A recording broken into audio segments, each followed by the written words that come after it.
Hi, I'm Angie Callahan. Welcome to School Talk Monthly. In this program, we'll talk to Dr. Stephen Jones, Superintendent of Norfolk Public Schools. We'll also hear about upcoming programs and find out who our Schools of the Month are. Coming in December from Colonial Williamsburg. Making History Live airs Thursday, December 11th at 10 a.m. and again at 1 p.m. For more information on this live electronic field trip, go to history.org/trips. In December, live from the Kennedy Center, students can see Dr. Billy Taylor on December 4th and the Martha Graham Dance Company on December 12th. Both shows start at 11 a.m. and run until noon. To register, go to pwnet.org/perform.php.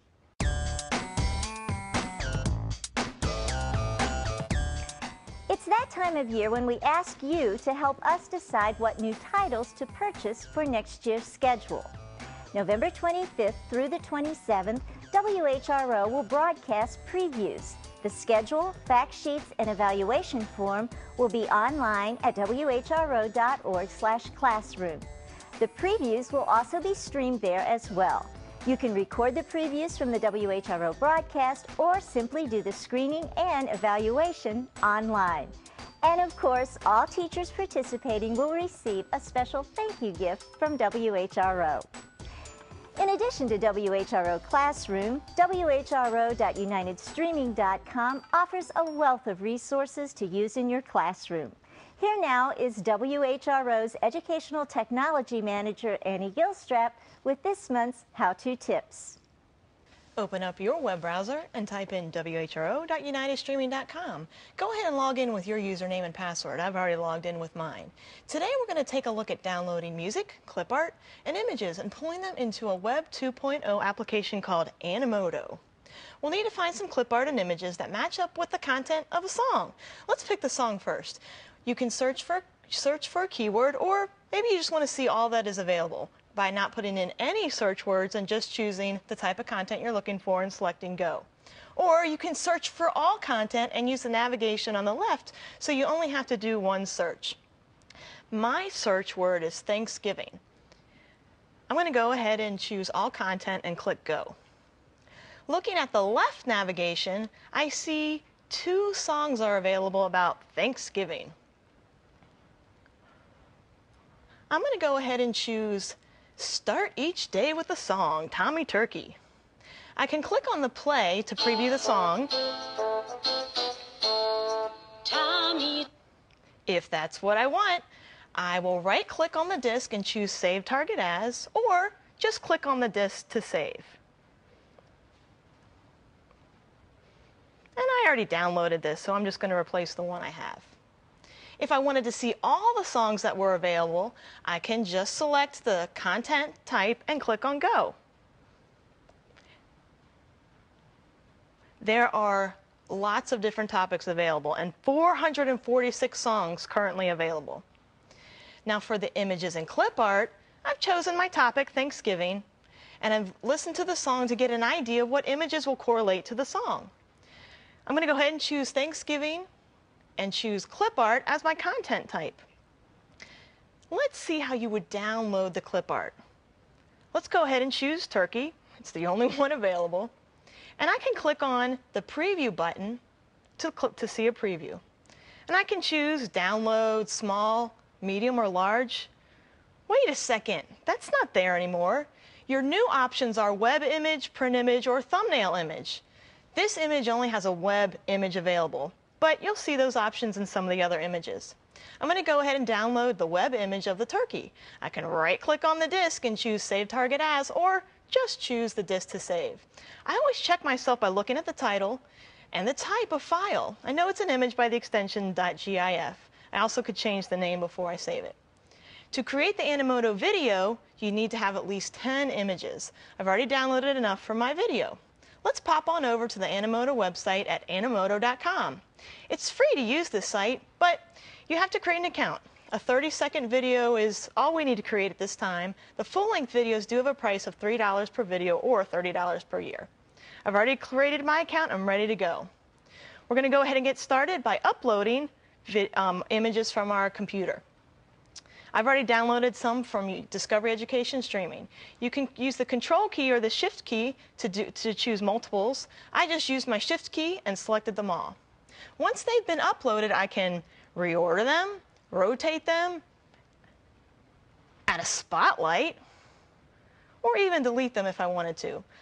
I'm going to click on Continue, and now we need to upload the music by clicking on the Upload from your computer. Of course, you need to have permission to use the music, which we do. Navigate to the file. We're going to go ahead and type in the artist and the title. You could even change the starting point of the song if you'd like. Then enter the video info. You can change the video cover screen as well. Once complete, click on Create Video. Once the video has been created, you'll actually get an email letting you know. Let's play our creation. Tommy Turkey, he loves to dance. He shakes his tail feathers when he has the chance. Tommy Turkey wants to dance with you. So get up on your feet, you can do it too. Shake your tail feathers, shake 'em down. Flap your wings and turn around. Gobble, gobble, gobble, gobble, strut your stuff. If you're not quite happy with it, you can go back and remix it, or edit it first, then remix it. If there are any other things that you cannot find, go ahead and click on Help and do a search.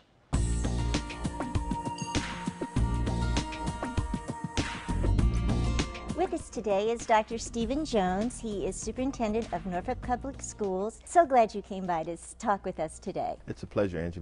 I'm really looking forward to this. Oh, great, great. Well, let's start out with some demographics about Norfolk Public Schools. Well, our numbers are starting to decline a little bit, and I'll talk about that as we progress with the interview. But right now we're around 34,000 students, about 65% African American, about 24% white, and a mixture of other groups, but not significant numbers. About 60% of our students are on free and reduced lunch. We have 5 high schools, 9 middle schools, 35 elementary schools, and 18 of those elementary schools are Title I schools. And by the way, they all met AYP. Congratulations on that. Yes, yes. Well, what would you say are your main priorities? We have 4 targets that we've identified some time ago that's tied to a strategic plan that our board has developed in tandem with the administration. First and foremost, making sure all of our kids are powerfully literate as opposed to functional literacy, and we've defined that in terms of what we want our kids to be able to do in a global marketplace. Obviously, we want to meet all of the state standards, but we've set a goal to even exceed those standards, both nationally and locally. We feel that we have to continue to work to close the achievement gap, but not at the expense of other children, obviously. So we want to improve achievement for all students, but continue to work to close the achievement gap. And finally, we want all of our graduates to be able to enter into the world of work or college or the military being competitive so that they can move into productive careers and have opportunities beyond graduation. So those are the 4 targets. You mentioned the literacy. You don't want your students to just be functionally literate. You want them to be literate with a variety of world skills, I believe. Can you explain what you mean when you... Well, when we talk about powerful literacy, we're talking about the ability to think critically, engage in metacognition, thinking about your thinking, being able to look at disparate information and make sense out of it, to be able to pick up the newspaper and discern the various opinions that exist. For example, in today's world, when we talk about the upcoming election, there are choices that we'll have to make when we enter into that voting booth. So we want our kids to be able to look at things in a way that it's based on knowledge. We want them to be avid readers. We want them to be creative thinkers. These are the skills that I think our young people have to have if they're going to be successful in making sense out of so much information that could be conflicting and doesn't always make sense. And we want kids to be able to make sense out of things that may appear to be nonsensical. Several years ago, I heard someone speak, Chris Deedy, and he talked about the fire hose of information that was going to be coming at us. And this was probably maybe as long as 10 years ago. And certainly it's become critical. for all of us to be able to have those types of literacy skills, in the 21st century skills. No question about it. The retrieval of information is at everyone's fingertips, but to make sense out of that information and to use it in a productive and creative way. Daniel Pink talks about a new kind of mind, and when we look at Friedman's work in terms of the world is flat, we know that our kids are going to have a creative side if we're going to remain preeminent as a world leader. We just can't be in a service mode anymore. That has become obsolete in many ways. Let's move to successes, something that all superintendents like to talk about. What do you think are some of the top successes you've seen? Well, there are a number of things that I'm very proud of in Norfolk. When I arrived my first year, 3 years ago, we won the Broad Prize, and that signified that we were the top urban school district in the country, and you don't get that kind of recognition without a lot of hard work. Closing the achievement gap, improving the number of kids taking AP courses, increasing graduation rates. One of the things I think we've done a very good job in, and that's increasing the number of students in our early childhood programs and making sure that kids are reading on grade level by grade 1, definitely by grade 3. I think for me, the awards, for example, Tommy Smeagol was just the Virginia Teacher of the Year and was a finalist for Teacher of the National Teacher of the Year. Sharon Birdsong was Middle School Principal of the Year. Our school board was recognized by CUBE as the most outstanding urban school board in the country.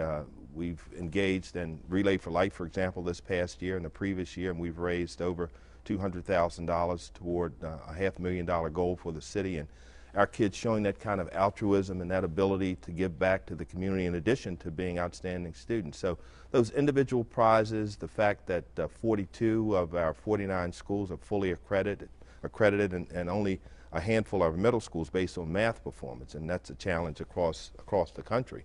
So I'm very pleased that our students and our staff members, we have this mantra that in Norfolk, all means all, and we truly believe that all of our students can succeed. And I think with the support of our school board, with our city and our parents, we're moving toward this notion of being a world-class school district.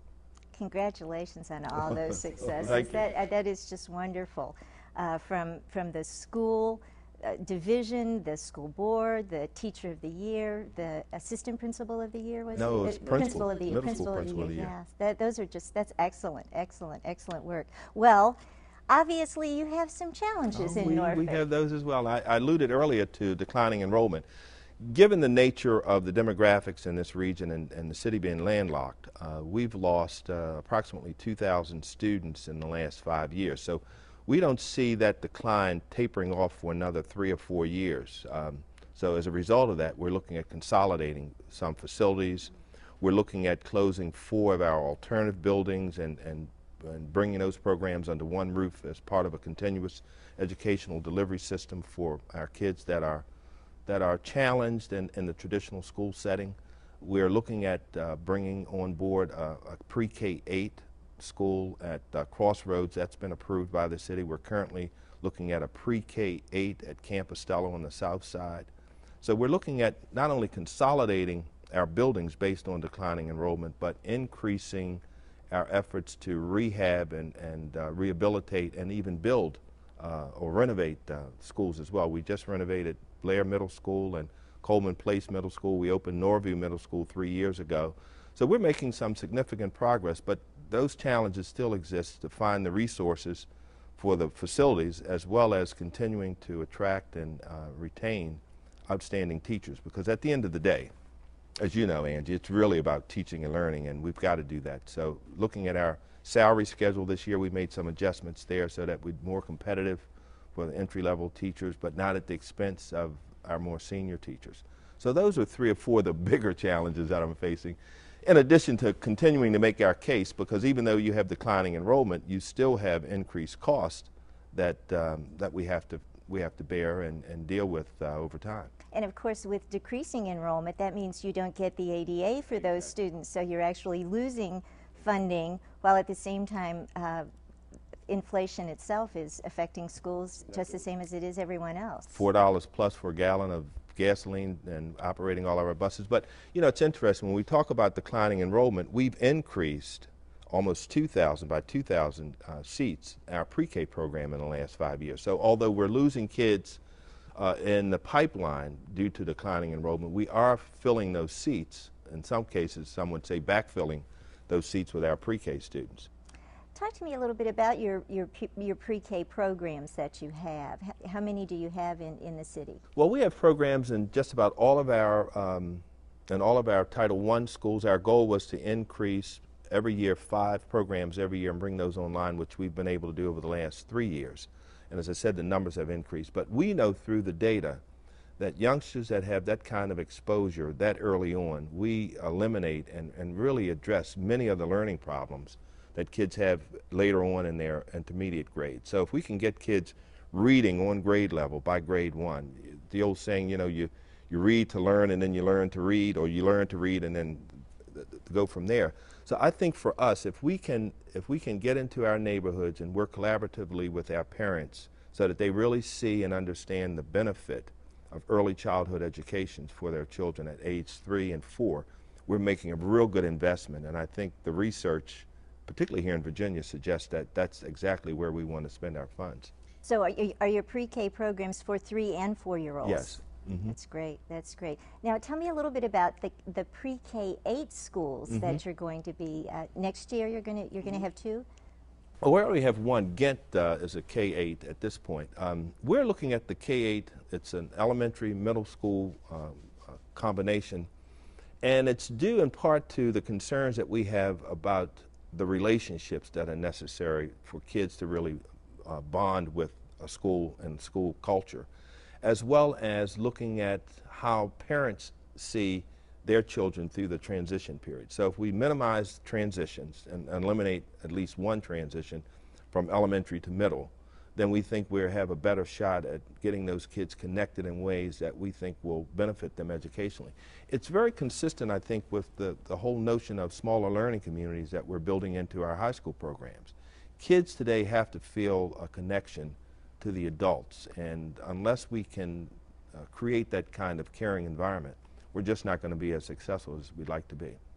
The smaller learning environments in your high school, tell me a little bit about that. Well, those programs are designed for 9th graders. Again, the challenges that I face, by and large, I think first and foremost getting kids reading on grade level as early as possible.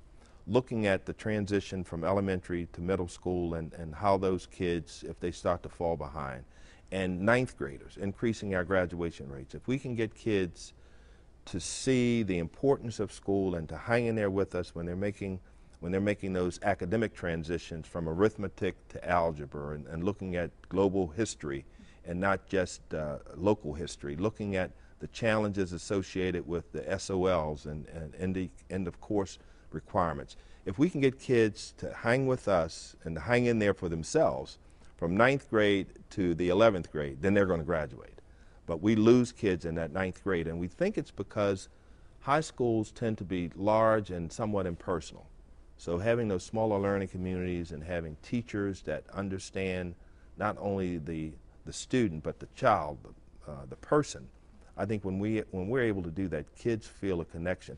We want them to develop an extrinsic perspective about school, but it starts initially with that well, intrinsically we want them to be connected, but extrinsically we want our teachers to really pose challenges so that those kids feel a need to come back because they want to please. And that's human nature. And I think when we can create that kind of relationship, then I think we're going to be more successful in keeping kids in school.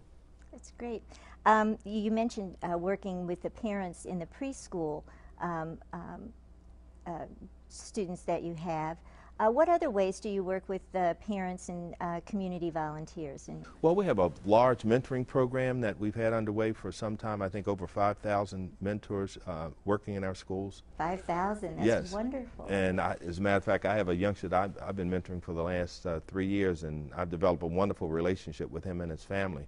In addition to the mentorship, we have a parent university that's sponsored by our Title I folks, and we bring together hundreds of parents 3-4 times a year for educational purposes, motivational speakers, workshops for them.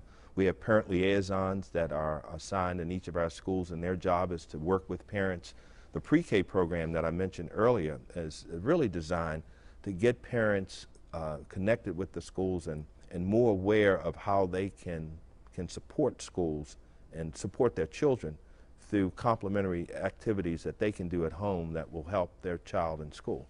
So I think the parent involvement piece and getting the community, the full community, engaged in promoting education is something that all superintendents and all districts, I think, are working to improve, and we're no different, but I think we've made some significant progress.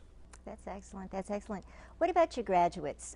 What colleges and universities are they going to? Well, they're going all over the place. We've had 5 graduations this past year, and one school mentioned over $3 million in scholarship funds, another school about $2 million, the others, I think, well over $1 million, $2 million. I was talking with the principal at Granby, for example, and a youngster that was the valedictorian. He was going to the Naval Academy. And he wants, obviously, to be a naval officer, and he's fluent in 3 different languages. The salutatorium at one of the schools, she had a full ride to Duke. We sent a number of kids to the University of Virginia, a number of kids to Old Dominion, Norfolk State. We're sending our students, our graduates, all over the country, and I was really pleased the other day when the salutatorium and the valedictorian delivered their address in both Spanish and in English. Interesting. Yes. Was that a first? For me, it was a first. We have a goal, and it's a lofty goal, but we'd like every one of our youngsters in time to be able to be fluent in a second language other than English. And if we are able to do that, I think we're going to really prepare our kids to be globally competitive. Absolutely. What about certificate programs and those who don't go on to college? Well, we have a large number of students that vie for those certificate programs at our Career and Tech School over at NTC, Norfolk Technical Center. We have a number of kids that are in a middle college program. It's a collaboration with Tidewater Community College. And then we have a dual enrollment program. We've increased the number of kids I mentioned earlier that are taking AP courses, and they're just doing a marvelous job. But there are kids that are interested in those technical fields. One of the recommendations that we received from a firm that came in to do an audit of our facilities indicated that due to declining enrollment, we should give consideration to standing up a full-blown career tech high school, and we're going to pursue that in the next over the next several months. Well, Norfolk is one of the founding members of WHRO. Norfolk schools are one of our member owners. You are the shareholders of WHRO, and I'd just like to hear from your perspective how Norfolk schools benefits from WHRO. Oh, there's just so many benefits. This relationship is so unique. I think it's probably the only relationship I know in this region, and maybe in the state, where in the nation where member school districts in a region actually are owners of a station.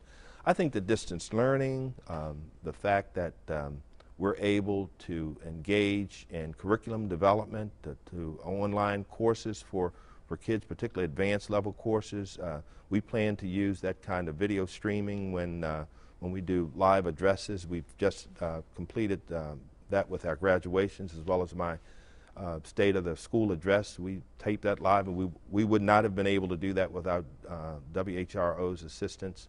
The Internet 2 that we're working on right now, the technical assistance we've gotten for our TV station, Channel 47, and the shared programming. I look at WHRO at home quite a bit, and many of the shows that are on Channel 47 are shows that are developed in tandem with WHRO. So the relationship has been a long-standing one, and I'm just so proud that we're able to say that we're a member of a great team.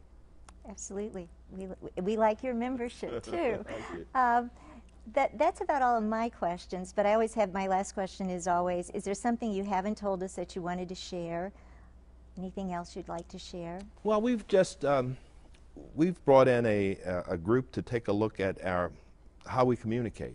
Dave Iwins and Dave Iwins Associates, and he's talked about our brand, and we're putting out a new brand next year. Our brand will be, and our logo will be nationally recognized and globally competitive. And I think saying to this community, because we are the largest naval base in the world, we want to be able to say that the students and families in this community will be prepared for a global marketplace.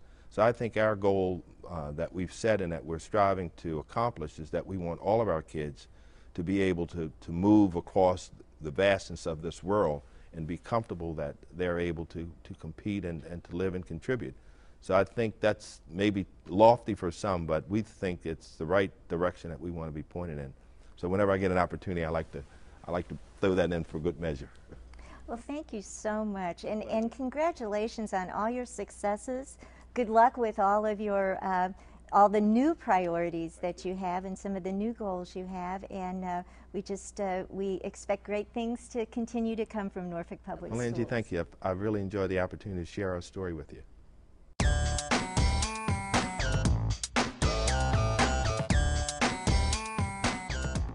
Now it's time to recognize our Schools of the Month.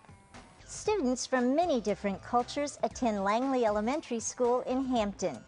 In addition to many fun scientific projects, the school has a strong ESL program that includes family night activities and a parent resource center.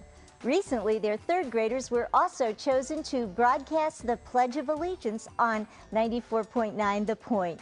For reaching out to serve a diverse student population, we salute Langley, our elementary school of the month.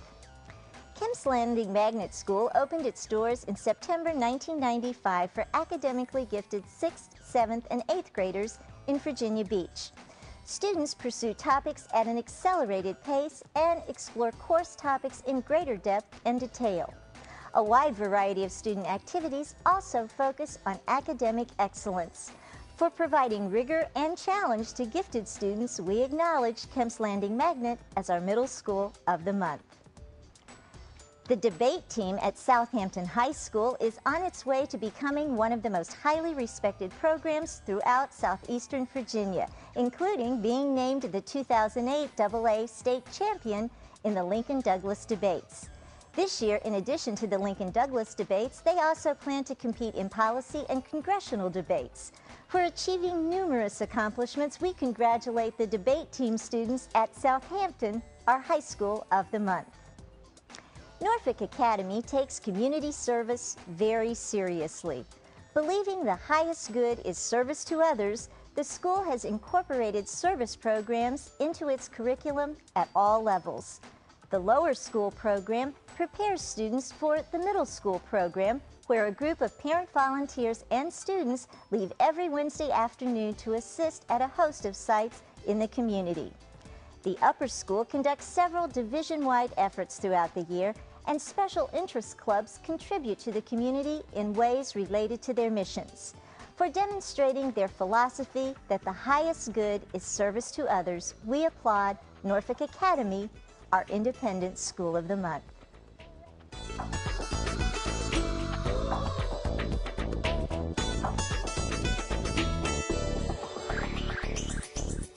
WHRO is once again teaming up with the Virginian Pilot to bring the regional Spelling Bee live to local television. The deadline for schools to register to conduct their school bee is December 19th. The school registration fee is $99, and you can register your school at spellingbee.com.